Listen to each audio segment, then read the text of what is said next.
तो आज के हमनी के विषय बाटे पूरा भारतवर्ष के सरकारी स्कूल के ऊपर टीचर के जौन समस्या बाटे ऊपर आज हमनी के बात करम स। तो हमनी के देश में जितना सरकारी टीचर बा लोग आदमी कहेला कि सरकारी स्कूल में पढ़ाई ना होला, एक सबसे बड़ा मुख्य कारण का हो सकता है? सरकारी शिक्षक के सरकारी विद्यालय में ना पढ़े के, ना पढ़ावे के आ खुद ना पढ़े के एगो समस्या बाटे। समस्या पहले सबसे बड़का भाई बा कि जैसे कि कौनो काम करे खातिर कौनो काम करते नहीं माने ओकरा खातिर मानसिक संतुलन पहले बरकरार रखे के पड़ी। अपन खुद के दिमागी संतुलन जो बा वो ठीक से ना रही तो हम कोनो काम सही से नहीं कर सकत, चाहे कोनो काम होके कोनो काम हम सही से नहीं कर सकत। खैर पढ़ावे वाला काम तो एगो बहुत जटिल काम बाटे। शिक्षक के काम इतना माने छोट काम नहीं के, बहुत बड़ा माने समर्पण बा, बहुत बड़ा काम बाटे। तो ये स्थिति में आज के जो दौर चल रहा बा वो दौर में शिक्षक के मानसिक संतुलन खुद ठीक नहीं के तो शिक्षा का दे सकता है, बच्चा सबके का पढ़ा सकता है। जैसे कि मान लेते नहीं कि देखो कौनो चीज़ केहू के घर के स्थिति होके परिस्थिति होके ओकर दूगो तीन गो चीज़ बा जना पर टिक रहेला। जैसे कि मान लेते कि सबसे पहले का तो रोटी कपड़ा मकान शिक्षा स्वास्थ्य ई माने एगो मेन एगो चीज़ बाटे। ए पर माने सब कोई टिकल बाटे, सब कोई के माने ई जरूरत बाटे। लेकिन जहाँ तक शिक्षक के सवाल बाटे, शिक्षक एगो माने देश के चलावे में माने देश के आगे बढ़ावे में शिक्षक के बहुत बड़ा योगदान बाटे। माने ई कहल जा सकता है कि मेन भूमिका शिक्षक के ही बा। शिक्षा ही ऐसा का चीज़ बाटे जौना के कारण हमनी के देश समाज परिवार माने सब कुछ सुचारू रूप से चल सकता, अच्छा ढंग से काम कर सकता। ज्ञान के बिना सब कुछ अधूरा बाटे। आ ज्ञान के जौन बांटे के जौन क्षमता बाटे जेकरा में वो एगो शिक्षक के पास बाटे। शिक्षक ही बा जौन की हर चीज़ के प्राप्ति करा, हर सुख के प्राप्ति करा सकताटे। माने तो शिक्षक लोग के दिक्कत कहाँ हो? हाँ, अब दिक्कत ई बा कि वो कहते नहीं बेसिक जौन चीज़ बा मूलभूत आवश्यकता बाटे, जैसे कि रोटी कपड़ा मकान स्वास्थ्य शिक्षा ये सब कोई के चाहिए। तो बेसिक चीज़ बा जैसे कि मान तनी आ कि तू कोनो काम करता रहा, कोनो मजदूरी करता रहा, कोनो काम करता रहा, अगर समय से तारा के पैसा ना दिया तो तार मानसिक स्थिति ठीक रही, मानो ठीक रही। तो सबसे बड़की बात ई बा आ कि खास कर बिहार के बात हम कहते नहीं, और तो राज्य के तो माने कुछ ठीक बा, लेकिन बिहार के बात कहते नहीं। बिहार के शिक्षक के माने जौन माने वेतन बाटे, वेतन तो सही समय से नहीं मिल पाओ।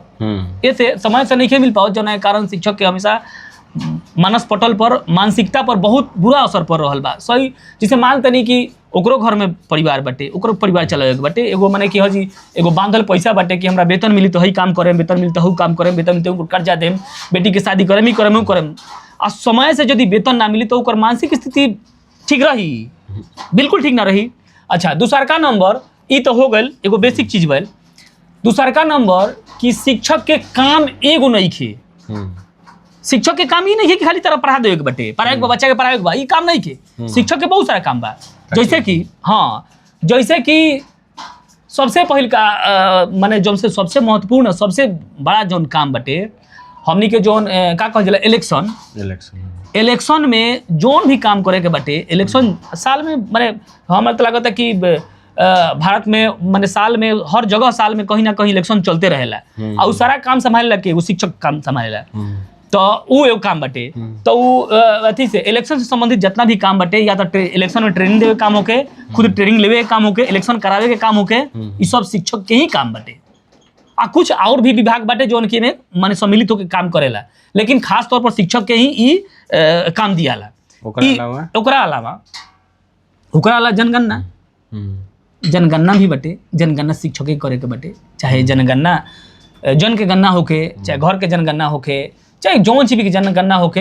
बीएलओ के काम जौन जे बटे, ब्लॉक में बीएलओ के काम, बीएलओ के तौर पर एगो का कहल जाए राशन कार्ड बनवावे के बटे, तो शिक्षक के काम बटे। शिक्षक के ही राशन कार्ड माने कि ओकर प्रचार प्रसार जौन बटे, जैसे भी बटे बीएलओ के द्वारा एगो बीएलओ के अथी शिक्षक के ही बीएलओ बनावल जाला।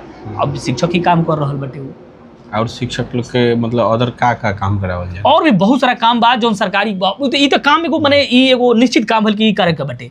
शिक्षक के और भी काम बाटे, जैसे कि मान तनी कि स्कूल से संबंधित कोनो कागज पत्र के काम होके, चाहे स्वयं के कोनो माने अपन पर्सनली काम होके, और भी तो काम बाटे शिक्षक के।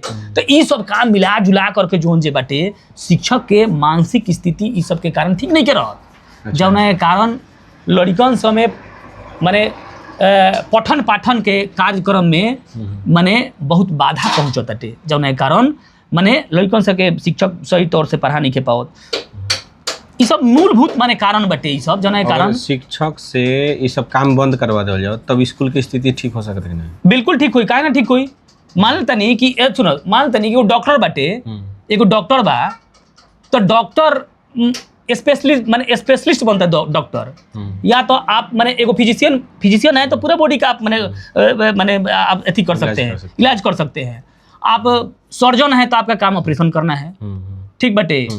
उसी में मतलब कोई हृदय रोग विशेषज्ञ है, कोई हड्डी रोग विशेषज्ञ है ना, कोई नस रोग विशेषज्ञ है, कोई माने दिमाग का विशेषज्ञ है, कोई दांत का विशेषज्ञ है, कोई चमड़ा का विशेषज्ञ है। सबका अलग अलग काम है।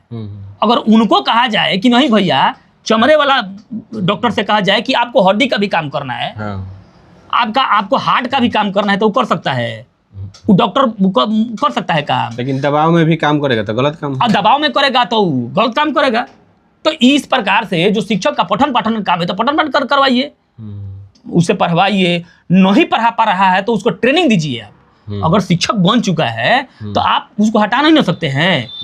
अगर कोई मानते हैं कि किसी काम किसी सेक्टर में आ गया तो जिस प्रकार से भी गया है उसको आप हटा नहीं ना सकते हैं। आप उसको ट्रेनिंग दीजिए, उसको भी पढ़ाइए। आपका काम है, क्योंकि वो शिक्षक बन चुका है, आपका काम है कि उसको भी पढ़ाइए। आप पढ़ा कर उसको ट्रेंड कीजिए ताकि वो स्कूल में जाकर बच्चों को पढ़ा सके। किस प्रकार बच्चों को इस प्रकार बच्चों को पढ़ा सके, माने सही प्रकार की जो भी मतलब मूलभूत जो शिक्षा है उसको वो दे सके अपने क्लास के अनुसार, अपने एजुकेशन के अनुसार।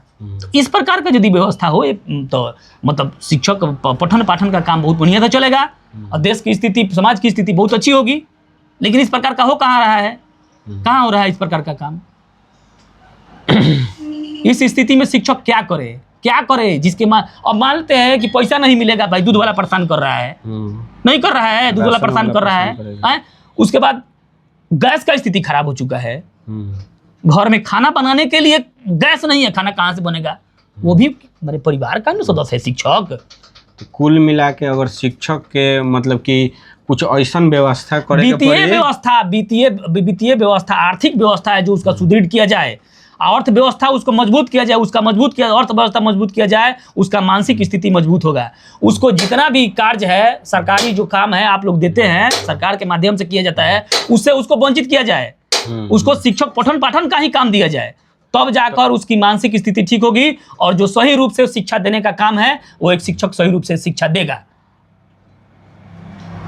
तो हमनी के वीडियो बनावे के यह मकसद रहे कि सरकारी स्कूल में जो जितना भी शिक्षक बा लोग वो लोग ना पढ़ावे के सबसे बड़का रीजन ये भी हो सकता है कि उनका लोग के मेंटली प्रेशर जौना कारण से शिक्षक अच्छा से नहीं पढ़ा पावत।